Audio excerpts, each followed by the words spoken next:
কলেজে গেলেও ক্লাস পালিয়ে বন্ধুদের সঙ্গে আড্ডা মারতেন। বাবা জানতে পেরে ছেলে টিনু আনন্দকে বললেন, পড়াশোনায় যখন ইচ্ছা নেই তখন কি করতে চাও?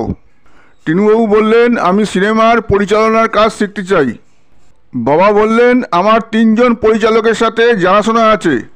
একজন হলেন ইটালিয়ান ডাইরেক্টর ফেলিনি, দ্বিতীয়জন হলেন সত্যজিৎ রায়, আর তৃতীয়জন রাজ কাপুর। টিনু আনন্দ বললেন, সত্যজিৎ রায়ের সাথে কথা বলে দেখো। সত্যজিৎ রায়কে চিঠি লিখলে সত্যজিৎ রায় জানালেন, আমার 6 জন অ্যাসিস্ট্যান্ট আছে, আর অ্যাসিস্ট্যান্ট লাগবে না। তোমার ছেলে যদি অবজারভার হিসেবে কাজ করতে চায় তাহলে করতে পারে। এটা জেনে টিনুবাবু সানন্দে রাজি হয়ে গেলেন এবং পরের দিনই সত্যজিৎ রায়ের বাড়ির দিকে যাওয়ার উদ্দেশ্যে রওনা দিলেন। রাত্রি 10টায় সত্যজিৎ রায়ের বাড়িতে তিনি পৌঁছে গেলেন। সত্যজিৎ রায় বললেন, কাল সকাল কটায় আসতে পারবে? তিনি বললেন, আপনি যে টাইমে আসতে বলবেন সে টাইমে আসবো। সত্যজিৎবাবু বললেন, ঠিক সকাল 8টায় চলে এসো।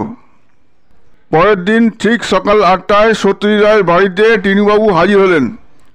রায়বাবু নিজেই দরজা খুলে বসতে বললেন।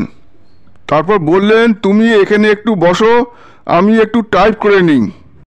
10 মিনিট পর একটা 6 পাতার টাইপ করা কাগজ তার হাতে দিয়ে বললেন, তুমি তো বাংলা পড়তে পারো না, তাই গুপিগাইন বাঘাবাইনের একটা সিনপসিস তোমার জন্য তৈরি করেছি, যাতে তোমার বুঝতে অসুবিধা না হয়। এটা পড়লে এই সিনেমা সম্বন্ধে তোমার একটা ধারণা তৈরি হবে। গুপিগাইন বাঘাবাইনের সিনপসিস দেখে টিনু আনন্দ বলেছিলেন, একজন অবজারভারের জন্য ভোর 4টে উঠে ইংলিশে লিখে তারপর সেটা টাইপ করে তৈরি করে দিয়েছিলেন, যাতে আমার মতো অবাঙালি লোকেদের সিনেমাতে কাজ করতে সুবিধা হয়। গুপিগাইন বাঘাবাইন সিনেমাতে কাজ করার পর তিনি সীমাবদ্ধ নামে সত্যজিৎ রায়ের আরেকটি সিনেমাতেও কাজ করেছিলেন। তারপরে তিনি মুম্বাই ফিরে আসেন। ভিডিওটি দেখছেন অথচ সাবস্ক্রাইব করছেন না, এটা করলে কিন্তু আমরা ভিডিও তৈরি করতে আর পারবো না, আমাদের চ্যানেল ক্ষতিগ্রস্ত হয়ে যাবে। তাই বলছি, আপনারা অবশ্যই চ্যানেলটিকে সাবস্ক্রাইব করে দেবেন।